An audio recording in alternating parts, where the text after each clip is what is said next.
Good morning mga mi. Maaga nagising ang mami Nonela. At yan, nagising na nga si Bibi Alas. Dahil magpapaaraw tayo ulit for today's video. Tara, silipin na nga natin kung merong araw. Ayan, meron na nga at napakaganda. Kumain na muna tayo bago tayo magpunta dyan sa bahay ni nanay. At yan, napapaaraw na nga si Bibi Alas.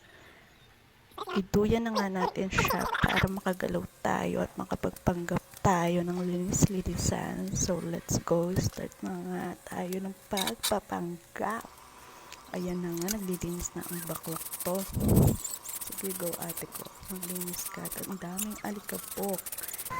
So, yun, bawal muna tayong tamarin. Kailangan natin araw-araw magpanggap dahil araw-araw may basura. Kasi nga laging nalalaglag yung mga dahon dyan sa puno ng kapitbahay.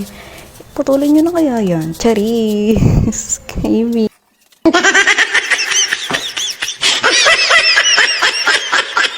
With charis lang mga mami, hindi gano'n.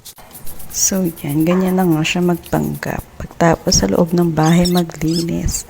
Diyan naman sa labas. Ganon dapat mga mami, okay?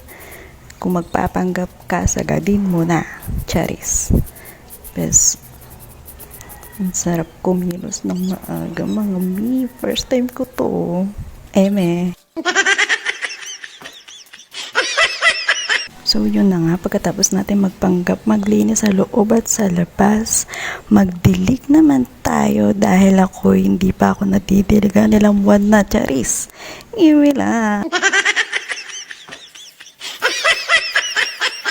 So yun na nga mga bakla, tapos na tayo magpanggap. Tignan na natin si Alas kung nagising siya. Ay, thank you at hindi.